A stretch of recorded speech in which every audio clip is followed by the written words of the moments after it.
In the headlines, move to Bellevue-Chope resettlement site further delayed. EU funds to be prioritized for feeder road repairs and construction of hurricane shelters, and a 16% drop in the economy expected for 2018. I am Kenny Williams with the Channel 5 News. Back with the details right after this. M&J Covering is the producer of designed galvanized and galvalume in Dominica. They design to your specifications, color and length, 4 styles of galvanized and galvalume pre-painted roofing sheets as requested, and supply all your galvalume accessories. M&J Covering helps you control spending and reduce waste. At M&J Covering, they are also equipped to build your roof to precise standards anywhere on island. So come to M&J Covering at 1 Mile in Portsmouth or call 445-5001 275-5003 today. If you're HIV positive or have an STI, having unprotected sex with multiple partners puts them in grave danger. You will expose every partner and their present and future partners to HIV or another STI. Use a condom every time you have sex. You can live a productive life even if diagnosed with HIV. Remember, early detection is key to your survival. Be responsible, protect yourself and others. Help stop the spread of HIV and other STIs.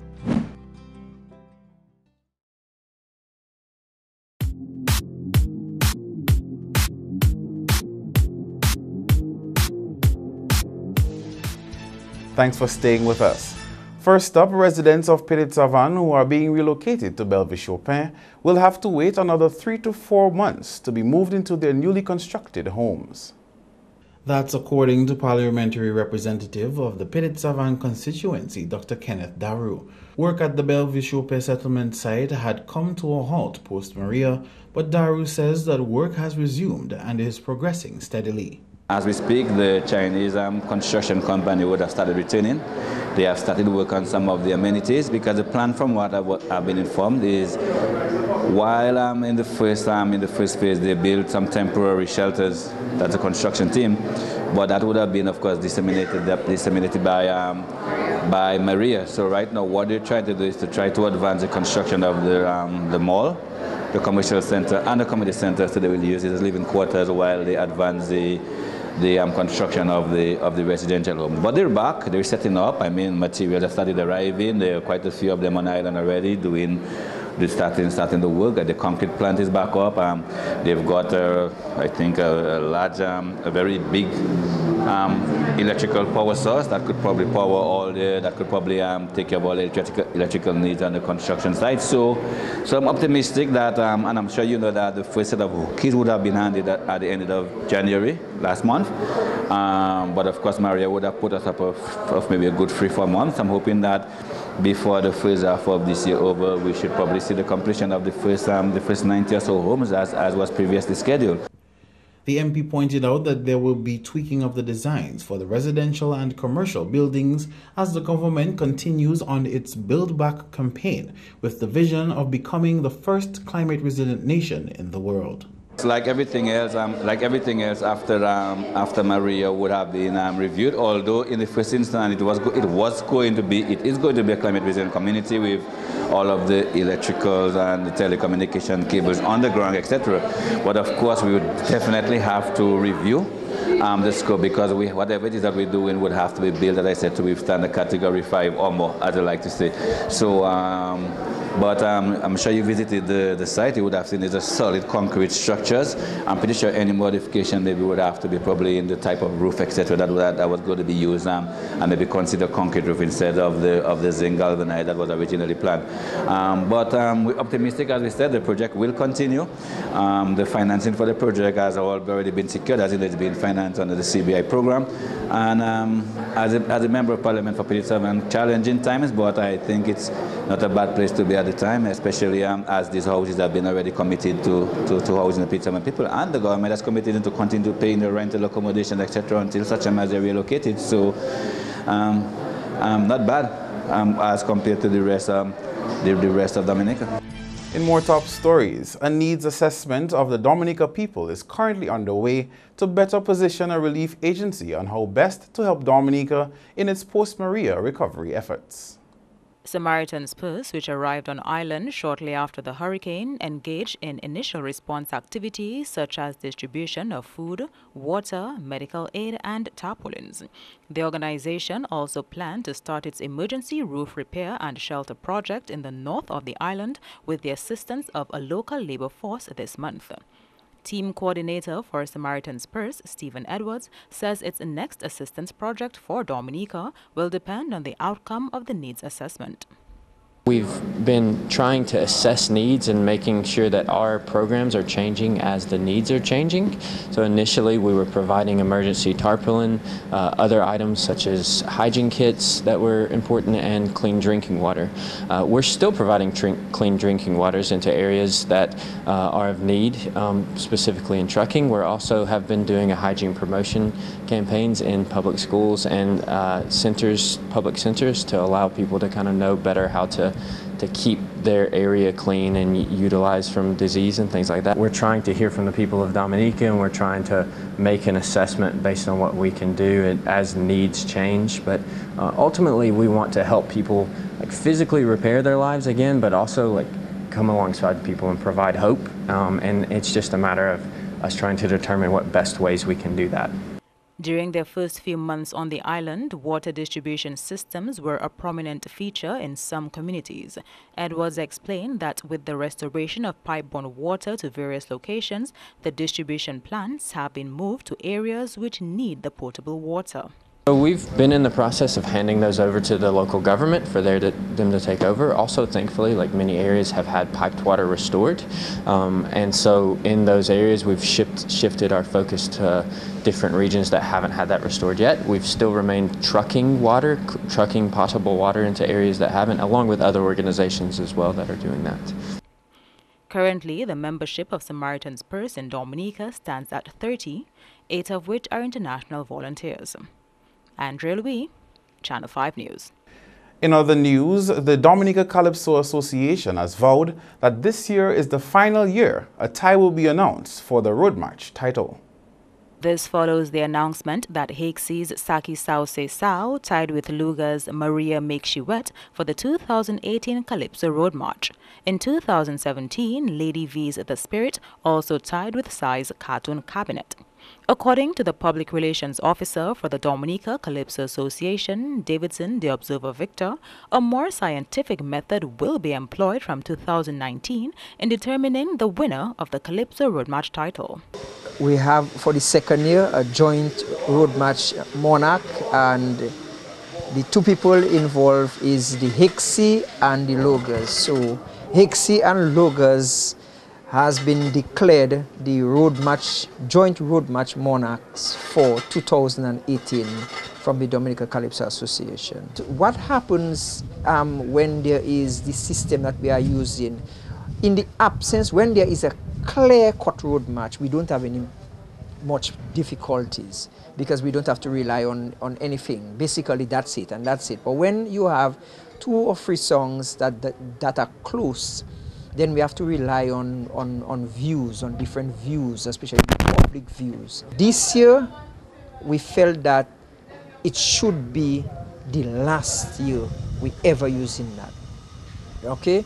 And we agreed that we have to make a concerted effort, and there should be no excuse. In come 2019, there should be no excuse why we should not have a scientific way of giving us our road march.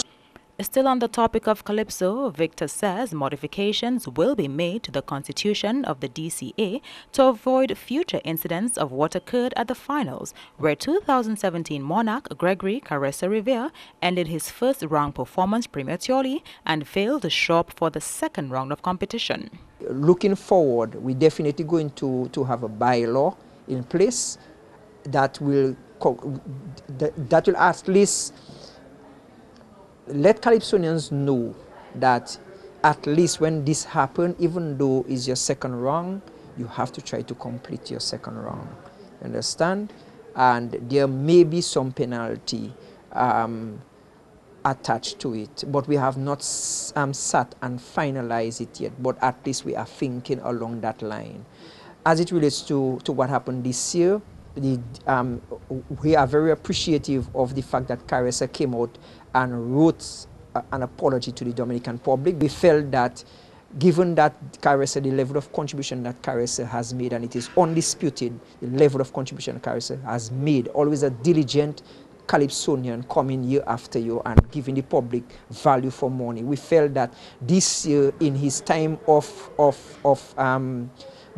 despondent, we should give him the support. So we are standing behind him, we are supporting him, we are not going to penalize him. The DCA PRO raised the 2018 Calypso season as successful despite the financial impact the inclement weather had on the staging of the shows.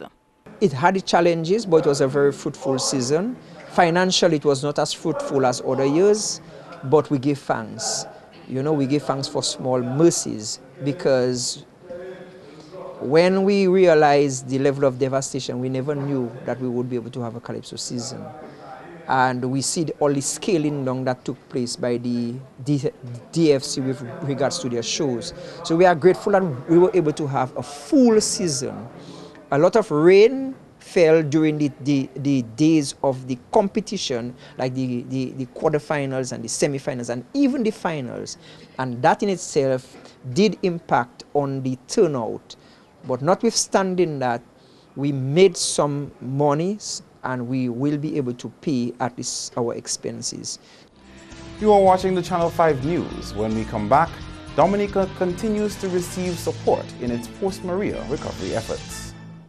Do you need more cash for that home improvement? Then come to Fast Cash, where we give you more. At Fast Cash, our customers get more funds and more time to repay. But wait, can't come to us? We'll come to you, and our mobile officer will get you on your way. Small businesses, consumers, and taxi owners. Fast Cash has more for everyone. Simply call or visit any of our locations for more. Smarter, faster, better. Fast Cash. Terms and conditions apply. Rudolph Thomas Enterprise in Portsmouth, your suppliers of building materials and hardware products. Over 20 years experience in the business. Rudolph Thomas has lumber and plywood, galvanized and fenced pipe. Check out Rudolph Thomas for ceramic and vinyl floor and wall tiles, nails, nuts and bolts, paint and painting supplies. And check out their line of electrical and hand tools. Go now to Rudolph Thomas on 1240 Bay Street in Portsmouth.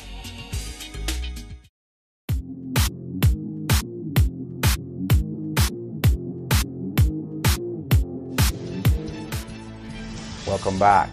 Prime Minister Skerritt is reporting that Dominica has begun to receive some funds pledged to its recovery from a donors conference in New York last November. The international community has committed an estimated $1 billion EC dollars to the country. Mr. Skerritt said the rehabilitation of feeder roads will be a priority investment. It's going on. We have started to receive some of the funds. The World Bank, the European Union will be very soon will be depositing into the Treasury several millions of euros to us. We have indicated to them that we would like the funds to be used for the feeder roads, to continue the feeder roads and to increase the number of feeder roads that we have under the cards to construct, because our agricultural program is very key and very critical. There is also a plan to use those funds to construct 2 disaster shelters before the next hurricane season, which begins in June. We'll be advised by the Office of Disaster Management on this, but certainly the first 2 will be in some of the more vulnerable regions of the country. We will not have enough money to build in every village, but to build this purpose-type hurricane shelters in regions. So we are hoping to use some of the European Union funds to build some of these structures for us, and have them up hopefully before the next hurricane season.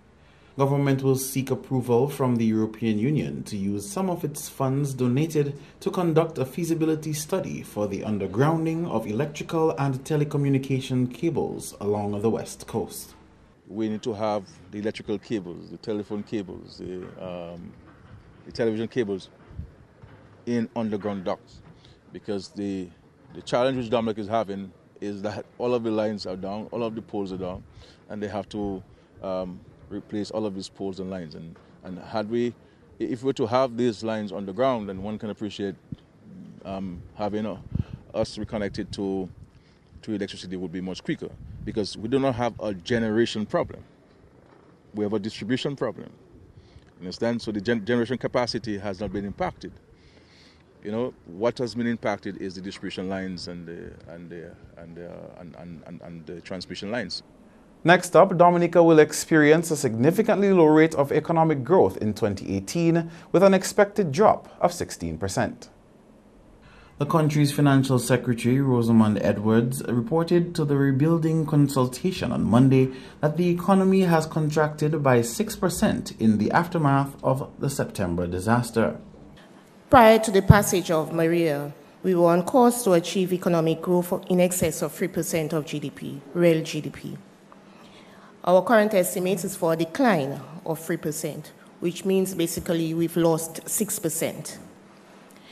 It is estimated, however, that the full impact of Maria will be felt in 2018, and we're looking at as much as 16% decline in the economy.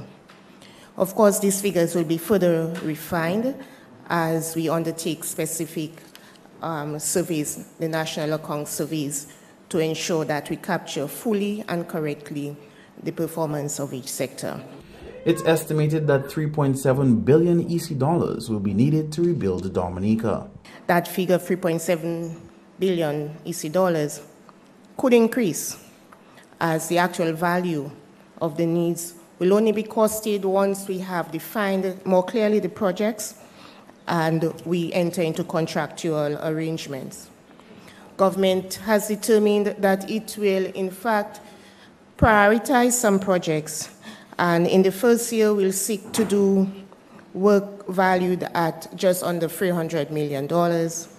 In 1 to 3 years, work valued at just over $700 million US dollars, and between 3 to 5 years, works valued at $221 million US dollars. The economic downturn will see increased borrowing of monies by government with a view to raising as much grants as possible. Government will be required to borrow to finance rehabilitation, and bearing in mind that in the last few years we have made significant progress in reducing debt levels, we expect that having to borrow to finance rehabilitation, the likelihood is that the debt to GDP ratio will rise. However, that can be contained if, as we enter into new debt and contract new debt, the projects which we implement contribute to growth so that there is a greater balance, and so in effect we will not be significantly worse off. We would be aware that government is relying to a large extent on raising its own revenue from the Citizenship by Investment program, and the CBI proceeds will in fact contribute government's largest portion to the rehabilitation process. And a bypass created at Mount Daniel following cabinet decision to acquire lands there for that purpose. Cabinet was expected to discuss the matter at its usual Tuesday meeting. And the leader of the opposition minister will discuss this. The issue of the cliff at Canefield, up just below Mount Daniel, we'll be moving in the cabinet tomorrow to compulsory acquire the lands to create the bypass at Mount Daniel with immediate action.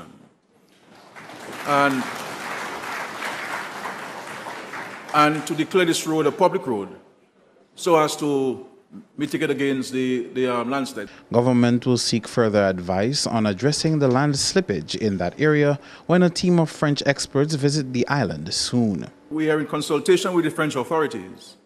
Who should be here? Is it this week, next week? Who will advise, who will actually come in to advise us on slope stabilization in different parts of the country? And this is one area that we will be seeking the advice on what can we do to mitigate against it. But you recognize that it is very hollow. And this has not only come down only during the rainy time, even in hot sun, it has eroded. But there is great anxiety And obviously it is inching into Mont Daniel and their homes that are right on the edge there. So we'll be moving with the bypass. I know there's some issue with a landowner who has blocked that section, but we will move with surveyors to acquire this land by a cabinet decision tomorrow and to create that access. 2 landslides occurred above the Caneville Cliff since Hurricane Maria, the most recent being last Sunday, which caused a boulder to come down on the Canefield Highway. That's news, your sports highlights. Next.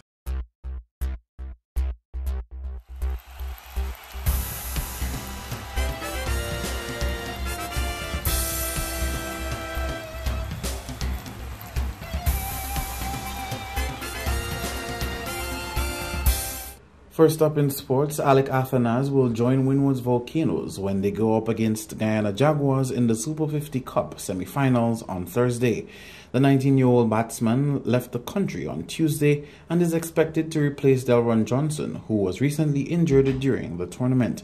Coming from the ICC Under-19 World Cup, Athanas announced that his next goal would be to join the ranks of Windward's Volcanoes team. He is also expected to represent the team should they make it to the Super 50 finals. Just weeks later, he will have the opportunity to play a more competitive level of cricket. Speaking with Channel 5 Sports, Athanas says he is grateful for the opportunity and understands this will not be a walkover. I mean, it's a good feeling because just to see that it was one of the goals that I said it, and I think it's good to just achieve another goal going forward. I think as a youngster going into the team, I think the expectations, will be a lot higher than the World Cup. So I just need to do what I do, continue to execute my plans, and hope everything goes well for me. Meantime, Windward's Volcanoes will be hoping to book a spot in the finals of the 2018 Super 50 Cup when they come up against Guyana Jaguars in the semi-finals on Thursday. The Dominica-based team had a slow start in the tournament but built momentum to book themselves a semi-final spot. As of Saturday's matches, Barbados topped Group A with 6 wins, while Volcanoes closely followed with 5 wins. Trinidad and Tobago Red Force's 4 wins helped secure them a 3rd place spot in their group.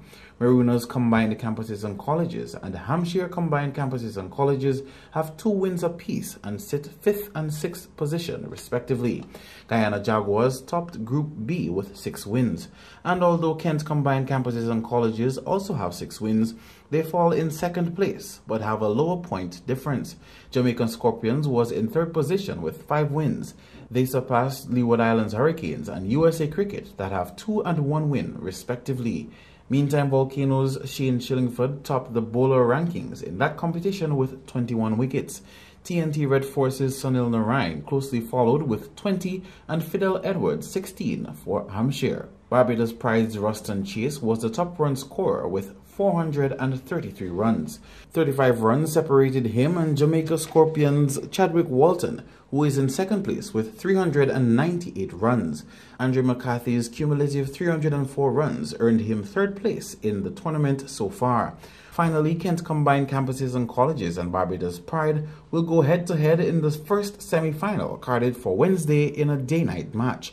The final is scheduled for Saturday at Coolidge Cricket Ground in Antigua in a day-night encounter. Moving on to netball, we can tell you that Dominica State College netball team has earned the right to represent the island at an international tournament in Jamaica. This follows the team's victory at the Sports Division Secondary Schools Under-20 Netball Championship on Monday. The college girls went on to defeat Northeast Comprehensive School 29 goals to 21 in the final played at Margot. Top scorers for DSC were Kyla Winston 17 and Rachel Marshall 11. NECS fought back with the Telemac sisters Kayla Telemac 11 and Etheline Telemac 10. The DSC team will move on to their next challenge at the inaugural America's Federation of Netball Association Champion of Champions Schools Netball Tournament carded for Jamaica in July. The tournament will feature champion school teams from the Americas. AFNA is the continental body for netball for our region, which Dominica is an affiliate. The sports division is expected to include the AFNA netball tournament on its annual calendar and will provide this as an incentive to its champion netball team. Meantime, the Under-16 final is scheduled for Wednesday between defending champions Portsmouth Secondary School and Northeast Comprehensive at Benjamin's Park. And Sagicor Southeast topped the standings of the 2018 DFA Flow Nations Cup with their recent win on the weekend. So far, Southeast has gone unscathed in the competition with 3 straight wins in 3 rounds of games played so far. Northern Concrete and Steel Bombers follow with 2 wins and 1 draw. RC Doctors and Central Cooperative Credit Union Dublin Football Club each have 2 wins and a loss. We United has won 1 game so far and drew 1. Promex Harlem United over the weekend got their first win for the season in the first game played. Exodus FC has 1 win, a drawn game and a loss. Mao Soccer Strikers won 1 game but lost only 1 game. Kalinago Football Club's default win over the weekend caused them to move up the rankings with 1 win and 2 losses. East Central is yet to get a win but have 1 draw and a loss. Neither Skerrit Northeast nor LA Stars have had the best of luck in the tournament, having lost all 3 games played. Petro Caribe Point Michel had a bad start to their campaign after they lost their first match in the league over the weekend.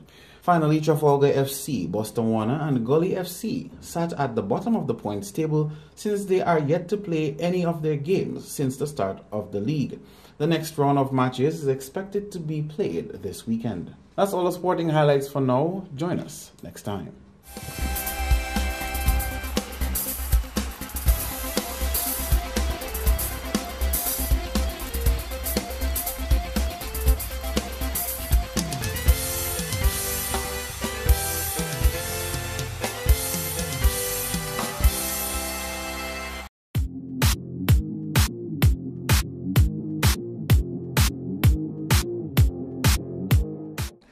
To end the news, the headlines again.